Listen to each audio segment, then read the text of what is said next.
তো এটাই যদি আমার নিয়ত হয় তাহলে আমি মাংস কতটুকু খেলাম কতটুকু পেলাম এটা বিষয় না, আমি কোরবানি করেছি এটাই হচ্ছে বড় কথা। আমি কোরবানি করেছি এটাই বড় কথা। অনেক সময় দেখবেন যারা কোরবানি করে, কোরবানি দাতার বাড়ির চাইতে মিসকিনের বাড়িতে বসে বেশি থাকে। আমি নিজেও দেখছি বিষয়টা। তো আমরা তো বসের বিষয় না ভাই, আমরা কোরবানি যদি গোশাও নিয়ে হয় আপনি আরেকটা পশু দিলে ওই টাকাটা কোরবানি দেওয়ার দরকার নেই, আপনি নিজেই গোশা।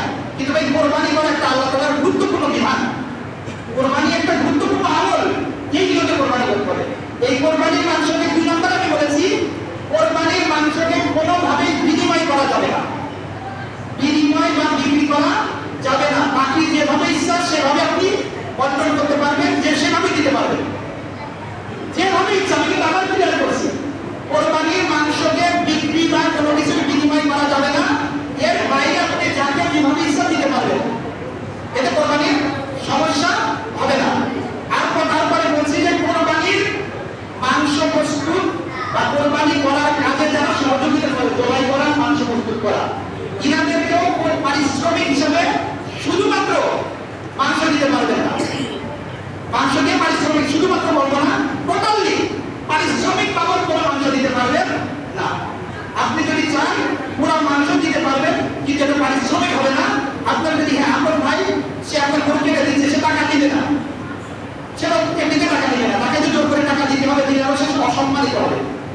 আমার কিন্তু কথাটা বলছেন, আমি যে বলছি যে টাকা দিতে হবে, আপনার আপনার ভাই বা চাচাতো ভাই, আপনার কাছের মানুষ একজন কাজ করছে, যদি মনে হয় তাকে টাকা দিতে গেলে সে আরো অসম্মানিত করতে হবে আপনাকে, সে কাজে হেল্প করছে, এই ক্ষেত্রে সে আপনার টাকা দেওয়ার দরকার নেই। আপনি কাজ করাইলেন, কিন্তু আপনি যে বিনিময় হিসেবে মাংস দিলেন, এখানে একটু খুব জটিল হয়ে যায়। টাকাটা না দিয়ে নিয়মের ভিতরে ওই বিষয়টা আসে না। এজন্য উচিত হচ্ছে তাকে কিছু টাকা দিয়ে দেওয়া, তাহলে বিষয়টা ক্লিয়ার হয়ে যায়, মনের ভিতর থেকে একবারে ক্লিয়ার হয়ে যায়।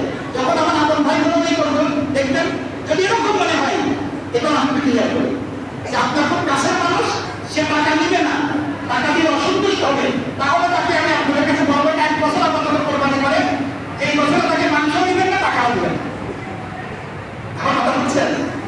1 বছর এরকম করবেন যে দেখা যাচ্ছে টাকা দিবেন খুশি, তাকে মাংস দিবেন না, টাকাও দিবেন না। আপনি কি পরবর্তী বছর পাবেন তাকে? কয়জন আসবে এরকম? আসবে খুব কম, যেহেতু আসবে, ঠিক আছে। এই জন্য আমরা কিছু টাকা দিয়ে দেবো, সবাই চেষ্টা করবো কিছু টাকা দিয়ে দিতে পারছি। এই হচ্ছে আরেকটা ছিল।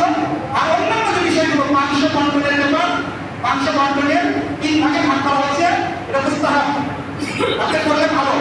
যদি মনে হয় যে আপনার কোনো কারণে হচ্ছে না করা, দরকার হলে আপনি ভাগ যেভাবে আপনার সুবিধাজনক হয় এভাবে করে, কিন্তু কোনো ক্রমেই এটাকে বিক্রি করা বা কোনো কিছু প্রতিদান হিসেবে দেওয়া যাবে না।